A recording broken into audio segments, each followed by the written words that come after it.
We're in the semifinals, and now things are getting heated up in a best of 5, no longer best of 3s. Shoo, be gone with you. The finals, of course, will be a best of 7, but we gotta get through this one first to see who gets there. Spawning in the top right corner of the map, it's gonna be recently announced to have joined Root Gaming, the Red Terran Kelazhur. In the bottom left is opponent from South Korea. We have Armani. I thought you were gonna do Samsung Galaxy. No. Armani. Easy? Yeah, he's on Samsung Galaxy. He used to be known as Burning. He's gone through this name change, and I think at this point a lot of people probably know him as Armani rather than Burning, but it's just worth for the few of you who maybe haven't been around the scene. Man. Are you serious? Dude, it was Trend, Burning, and Solar that first came over. They're like the first Samsung guys to really step into the foreign scene and be like, man, Jesus, this is easy money in the Zotac NA Cup. Yep. No, I'm teasing, but no, seriously, it was Burning, Trend, and Solar who were the first ones over, and we got to see them quite a bit. Of course, again, stressing he's changed his name to Armani. It's been that way for a while. It is an actual name change, but just for anyone who may be out of the scene coming back, that's who it is. Well, Burning is not a very exciting name, man. I don't know. Armani is trademarked and it's suits. I don't feel like that's much better than Burning. At least you can be like, oh, Burning's playing like he's on fire. Ah! But okay, whether you guys love that joke or not, I guess for Armani's sake, though, we have seen him be, in the past, a very all-in player, especially when all the stars align. You see a third CC and all this, but his macro has been probably his greatest strength when it comes to tournaments. We've seen him compete against Europeans even.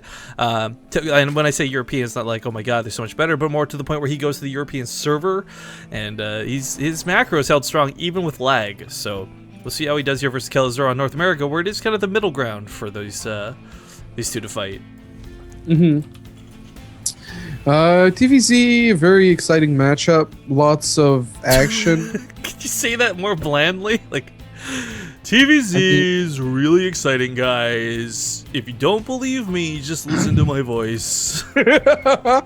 Well, no, but here's the thing, though. It's like, there's a Reaper that's going to poke around, and that part of it isn't exciting. But once you see the Banelings and the Winter Mines come to play, and you see all the pretty explosions and all the crazy value that gets out of those units, that's when magic happens. That's where legends are born. I don't think you sold your case much better, because it went from like, and if you guys don't believe me, look at the statistics, the resources lost, those numbers are beautiful, they don't lie. Numbers never lie.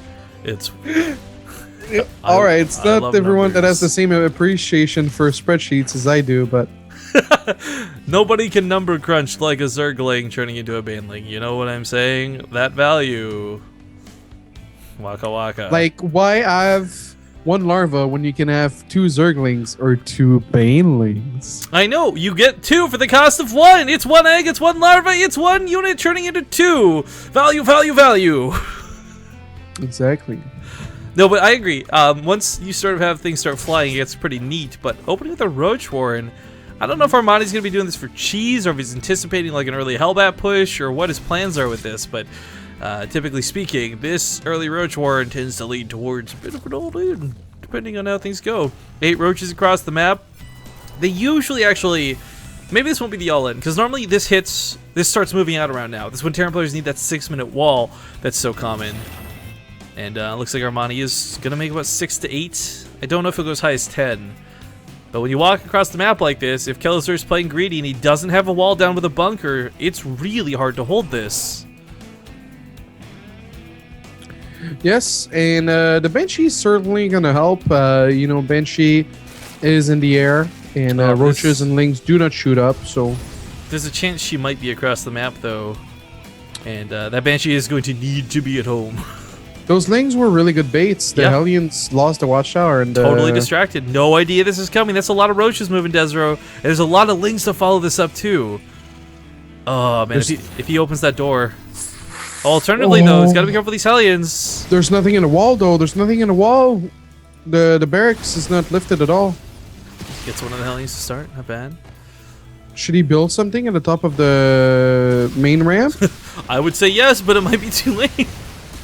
Like, what is he even going to transfer over for the reactor at this point? He's going to rely primarily on the Banshee to hold this, and the Banshee can clean this up. It will eventually clean this up, but that's kind of the key phrasing there, the eventually, right? You don't know how long it'll take, how much damage Kelazhur will suffer.